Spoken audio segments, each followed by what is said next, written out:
Pop YouTube family. It's your boy Dwight. Welcome back to the channel. Silverback Siage. Hope all is well with everybody. First off, do me a huge favor. Make sure you like, comment, and subscribe. Hit that bell icon so you can be notified when I post new content. Now today I plan to branch back off into an extremely popular fragrance house that everybody talks about. And this particular fragrance here is nothing short of just what I just said. Everybody talks and talks and talks about it, but it's time for me to give you my 2 cents. Keep it locked.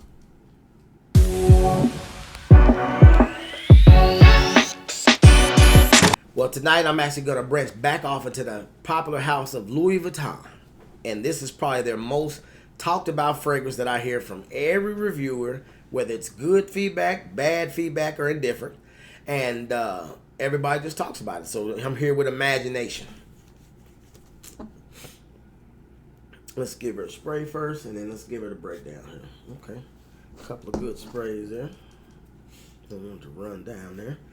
Main, of course, for this one is citrus, fresh, spicy, fresh, green, and ambery, with top notes of citron, calabrian, bergamot, Sicilian, orange, mid notes of neroli, ginger, and cinnamon, base notes of black tea, ambroxan, guyak wood, and Alabama. But what do you got? Now this one here, I will have to say, just off a scent profile alone, is amazing. Just like everybody's been saying about this fragrance here. But I got a little bit of a love-hate relationship with it, but I'm going to break that down here for you.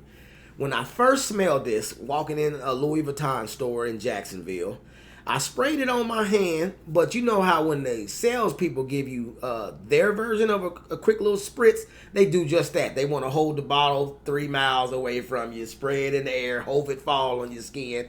So I didn't make a big stink over it, but I could smell it. But it seemed like as I moved through Louis Vuitton, trying other fragrances, smelling them, and just looking at some of the shoes, because I'm kind of interested in some of the shoes that I've seen. And then I left Louis Vuitton, and then I began to do some more fragrance shopping in other stores and looking at clothes and so on and so forth, to make a long story short.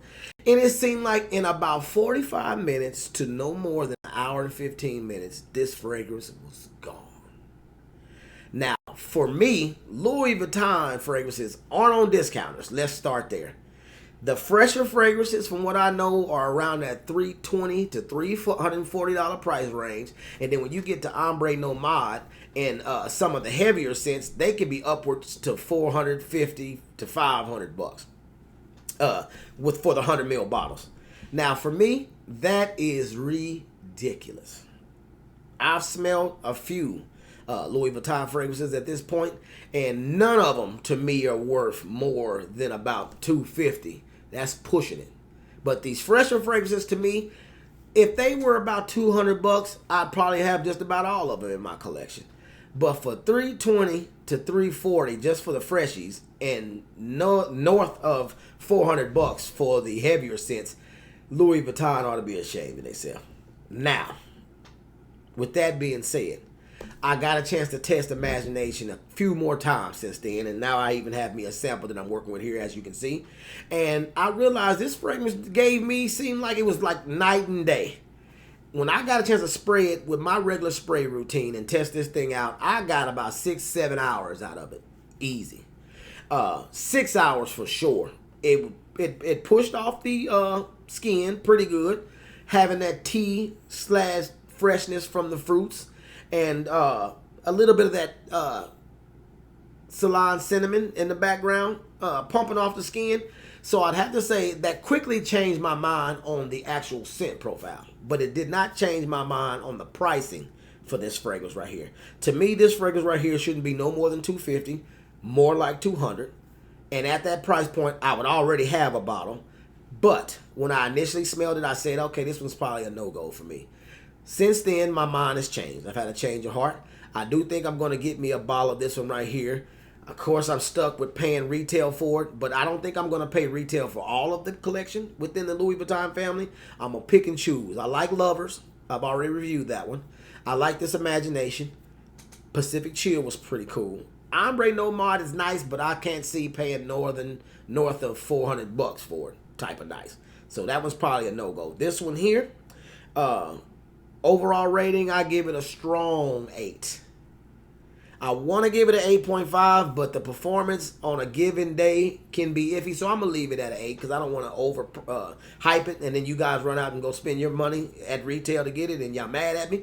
But I will say the scent profile is amazing. Very unisex as well. But it doesn't lean feminine for me to call it unisex. But it's definitely a fragrance that I can wear and my wife can wear. We can get plenty of usage out of it, but this is not one of those ones that where you want to be spraying it every day and make it your signature scent unless your wallet is set up like that, and mine is not. But if there's some other fragrances within the Louis Vuitton family that y'all think I need to definitely get my nose on, I heard they got a couple of new ones out, so I'd like to get my nose on those. What's your favorite fragrance from Louis Vuitton, bar none?